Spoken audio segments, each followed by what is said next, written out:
ओम शांति। भारत को रोकना चाहती हैं अदृश्य शक्तियाँ।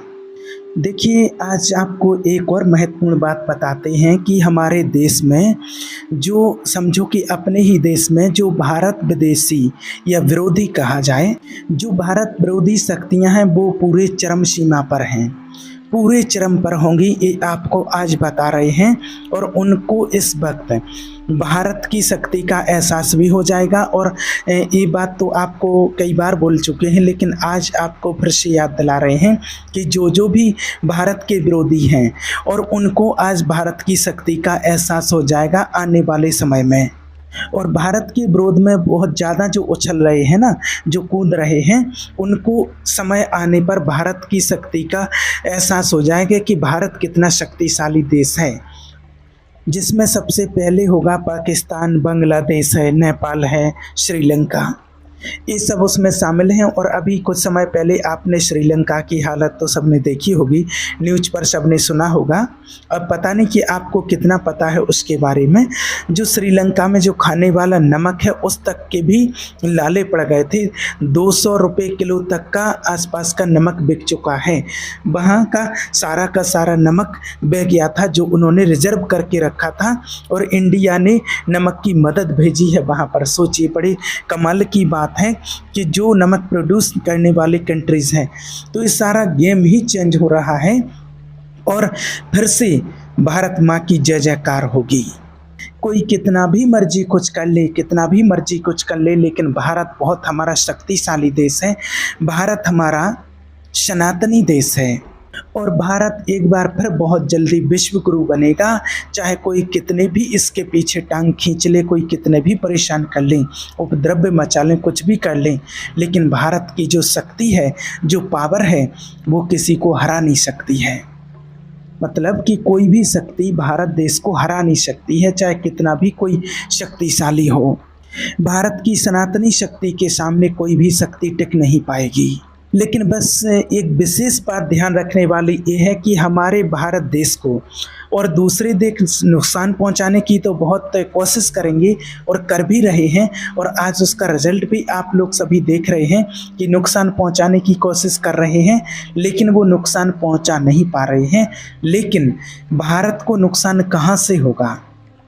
भारत को नुकसान कहीं और से नहीं होगा, अपने ही देशों से होगा, अपने ही किसी न किसी राज्य से होगा।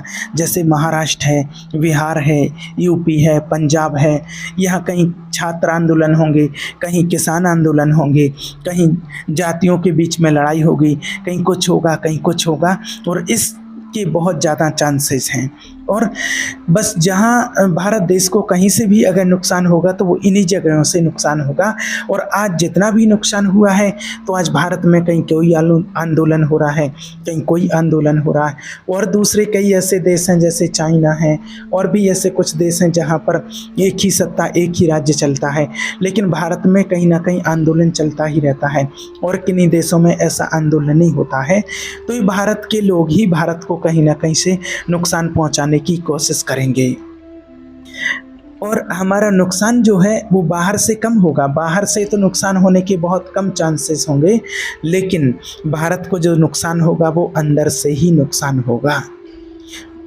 इसलिए आपको विशेष कार्य ये कहना है कि सभी आत्माओं से प्रार्थना करनी, सभी आत्माओं के निमित्त परमात्मा से दुआ करनी है, भगवान से प्रार्थना करनी है कि उन सभी आत्माओं को, भारत देश की सभी आत्माओं को, सभी लोगों को सद्बुद्धि दे, और ईश्वर की कृपा से जो समय है, जो ऐसा कठिन समय आता है, वो समय बदले, वो समय निकल जाए, वो समय बेहतरीन हो और किसी का भी नुकसान ना हो। सभी के लिए ये हमें प्रार्थना करनी है, ईश्वर से दुआएं करनी है, और हमें मनसा सेवा सकाश देनी है। सभी आत्माओं को दिल से दुआएं देनी है, सुबह शाम मेडिटेशन करते हुए सभी को दुआएं देनी है कि सबकी बुद्धि ऐसी हो जाए जो किसी को कोई नुकसान पहुंचाने का भी ना सोचे, किसी भी तरह से किसी को कोई नुकसान ना पहुंचा सके, ऐसी सबकी बुद्धि हो जाए। आपस में हिल मिल के रहें, भाईचारे का सबके प्रति व्यवहार हो, किसी से भी कोई घृणा ना हो, किसी से कोई नफ़रत ना हो, और नफ़रत की आग हमारे भारत देश में आपस में ना पनपे। इसके लिए हमें विशेष करके ख़ास तौर पर हमें विशेष दुआएं, मेडिटेशन और मनसा सेवा की ये सेवा सभी के लिए करनी हैं, जो जागरूक आत्माएं हैं, जो इस चीज़ को समझते हैं, जो आध्यात्मिकता से जुड़े हुए हैं, उन सभी को ये कार्य करना है, ये सेवा करनी है अपने लिए, अपने परिवार के लिए, अपनी समाज के लिए और अपने देश के लिए। ये सेवा आपको ज़रूर करनी है, क्योंकि देखिए जब किसी का भी नुकसान होता है अपने देश में, आपका हमारा किसी का भी नुकसान होता है, तो कहीं ना कहीं किसी न किसी प्रकार से इसमें सबको स्ट्रगल करना ही पड़ता है। इसलिए ईश्वर से प्रार्थना करें, भगवान से दुआ मांगें कि प्रभु कृपा करें सबके ऊपर, आपकी कृपा से और आपके ज्ञान मार्ग से जो सभी लोग हैं वो सही दिशा में जा सकें, अपना सही रास्ता चुन सकें। और अभी जो चीज़ें खराब हो रही हैं, जो ऐसा समय आ रहा है, जो उथल पुथल वाला समय आ रहा है, तो सभी को ये कार्य करना है कि भगवान उन सभी को सद्बुद्धि दे और कोई भी ऐसा कदम ना उठाएं जिससे हमारे देश का कोई नुकसान हो सके, और हमारा जो भी भारतवासी है, सभी भारतवासी देशवासी हमारे सफल हो सकें, उनके लिए सद्बुद्धि मिले। और ये जो ऐसा समय होता है, ये जो दुखदाई समय होता है, ये जिसको कहें कि विनाश काल का समय होता है, ये जो सभी एंजल्स होते हैं ना, उसको कन्वर्ट करने का प्रयास करते हैं कि इसी समय में आध्यात्मिक जागृति भी हो जाए। और ये आपको बार बार बोलते हैं, और ये एंजल्स भी चाहते हैं कि इसी समय में जागृति हो जाए, आध्यात्मिक की जागृति हो जाए और इसी में सबका कल्याण हो जाए, ऐसा कुछ चमत्कार हो जाए। और ये जो सारी एंजेलिक्स पावर है, जो आध्यात्मिक जागृति के बारे में आपको पहले भी बताया था कि स्पिरिचुअल अवेकनिंग के लिए पूरा प्रयास चल रहा है इसी समय का। और इसी समय का अभी वो समय है जो हम शिव बाबा भी बोलते हैं कि वह समय आने वाला है प्रत्यक्षता का। सोचिए कि जब परमात्मा स्वयं कह रहे हैं कि समय आने वाला है प्रत्यक्षता का, सभी पहचानेंगे भारत देश की शक्ति को, सभी जानेंगे भारत को, और सभी भारतवासी भी पहचानेंगे उस भारत माँ की शक्ति को, परमात्मा की शक्ति को, सनातन धर्म की शक्ति को सभी पहचानेंगे। जब प्रत्यक्षता का नगाड़ा बजेगा, जब भगवान प्रत्यक्ष होंगे, जब ईश्वर की शक्ति, भारत देश की शक्ति प्रत्यक्ष होगी, तो वो समय बहुत नज़दीक है और वो समय आ गया है। और समझो कि संसार की, विश्व की सभी शक्तियाँ, अदृश्य शक्तियाँ ऐसे समय को बदलने का पूरा प्रयास कर रहे हैं कि ऐसे ही समय में आध्यात्मिक जागृति हो जाए। और ऐसा जब विनाश काल का समय आता है तो उसमें अनेक आत्माओं की मुक्ति होती है। हिमालय की कंदराओं में, गुफाओं में बैठे योगी, महातपस्वी, ऋषि मुनि ये भरसक प्रयास कर रहे हैं।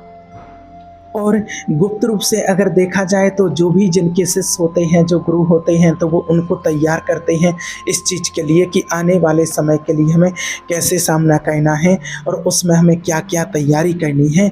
तो उसके लिए भी मीटिंग्स उनकी चलती रहती है गुप्त रूप से। इसलिए देखो, हमें तो सभी के निमित्त प्रार्थना करनी है और वो समय बहुत जल्दी और बहुत नज़दीक आने वाला है जो आध्यात्मिक जागृति की ओर सभी लोग बढ़ेंगे, परमात्मा को पहचानेंगे, परमात्मा की शक्ति को पहचानेंगे। जब ईश्वर प्रत्यक्ष होंगे, भारत जब विश्व गुरु बनेगा, जब भारत पर विश्व गुरु का परचम लहराएगा, वो समय अब दूर नहीं है। लेकिन इसके बीच में कुछ हलचल भी होगी, तो उस हलचल के लिए ही हमें अभी से अचल अडुल अपनी शक्ति भरनी है, अपने अंदर परमात्मा की शक्तियों को लेकर के अपने आप को पावरफुल बनाना है। क्योंकि आज चारों तरफ से ऐसे माहौल, ऐसी स्थिति बनती जा रही है कि जो समय बहुत नज़दीक परिवर्तन की ओर है, परिवर्तन की बेला है, हर तरफ से आप देख रहे हैं। तो ऐसे समय में हमें अपने आप को संभालने के लिए और हमें परमात्मा से वो शक्ति प्राप्त करनी है जो हम आने वाले समय में दूसरों की भी संभाल कर सकें। क्योंकि आज हम देख रहे हैं कि अचानक कुछ भी हो जाता है, इसका कोई भरोसा नहीं होता है। और ये हमें सिर्फ इशारे हैं, ये एंजल्स इशारा देते हैं हमें, और इन्हीं से हमें समझना चाहिए। चाहे कोई प्राकृतिक आपदा हो, चाहे कोई आगजनिक आपदा हो, आजकल अचानक कुछ भी हो जाता है, या परिवारों में गृह युद्ध हो, या पति पत्नी के जो केस आजकल चल रहे हैं, या आज देख रहे हैं कि अहमदाबाद में जैसे प्लेन क्रैश हुआ, तो कुछ ना कुछ कहीं ना कहीं से किसी किसी न किसी प्रकार से ये एंजल्स हमें ये मैसेज देने वाले हैं कि समय बहुत नज़दीक है। अपने आप को संभालिए, व्यर्थ में अपना समय बर्बाद मत कीजिए। अब समय है अपने आप में शक्तिशाली पावरफुल बनने का, भगवान का ध्यान करने का और सत्य के मार्ग को पहचानने का, सत्य के मार्ग पर चलने का, ईश्वर के डायरेक्शन पर चलने का और ईश्वर का हाथ पकड़ करके और ऐसे भयानक समय में आगे बढ़ने का। क्योंकि आने वाले समय में तो और क्या क्या सीन हमें देखने को मिलेंगे, एक कह नहीं सकते हैं। इसलिए एक कार्य विशेष करना है कि सभी भारत को ब्लेसिंग दे रहे हैं, दुआएं दे रहे हैं, सभी अदृश्य शक्तियां भारत की मदद कर रही हैं। तो हम सभी को भी भारत देश की, हमारे देश के हर एक नागरिक की और पूरे विश्व की हमें दिल से दुआएं दे करके उनकी मदद करनी है, मनसा सेवा करनी है। हमारे देश में कोई दुखी ना हो, कोई परेशान ना हो, किसी को किसी भी प्रकार की ऐसी कोई समस्या का सामना ना करना पड़े, इसके लिए हम इतना तो कर ही सकते हैं। और बस यही हमारे अंदर और सबके अंदर यही उमंग उत्साह रहना चाहिए कि बस भारत की जय जयकार होगी, भारत विश्व गुरु बनेगा, भारत का झंडा सनातन का परचम सदा ऊंचा लहराता रहेगा। और हमारे देश में ऐसी ऐसी दिव्य शक्तियां हैं, ऐसी ऐसी दिव्य शक्तियों ने जन्म लिया। सारे देवी देवताओं का जन्म भारत में हुआ है और स्वयं परमपिता परमात्मा का अवतरण भी भारत में होता है। इसलिए भारत महान देश है, भारत शक्तिशाली देश है और इसका परचम हमेशा ऊंचा रहेगा, लहराता रहेगा।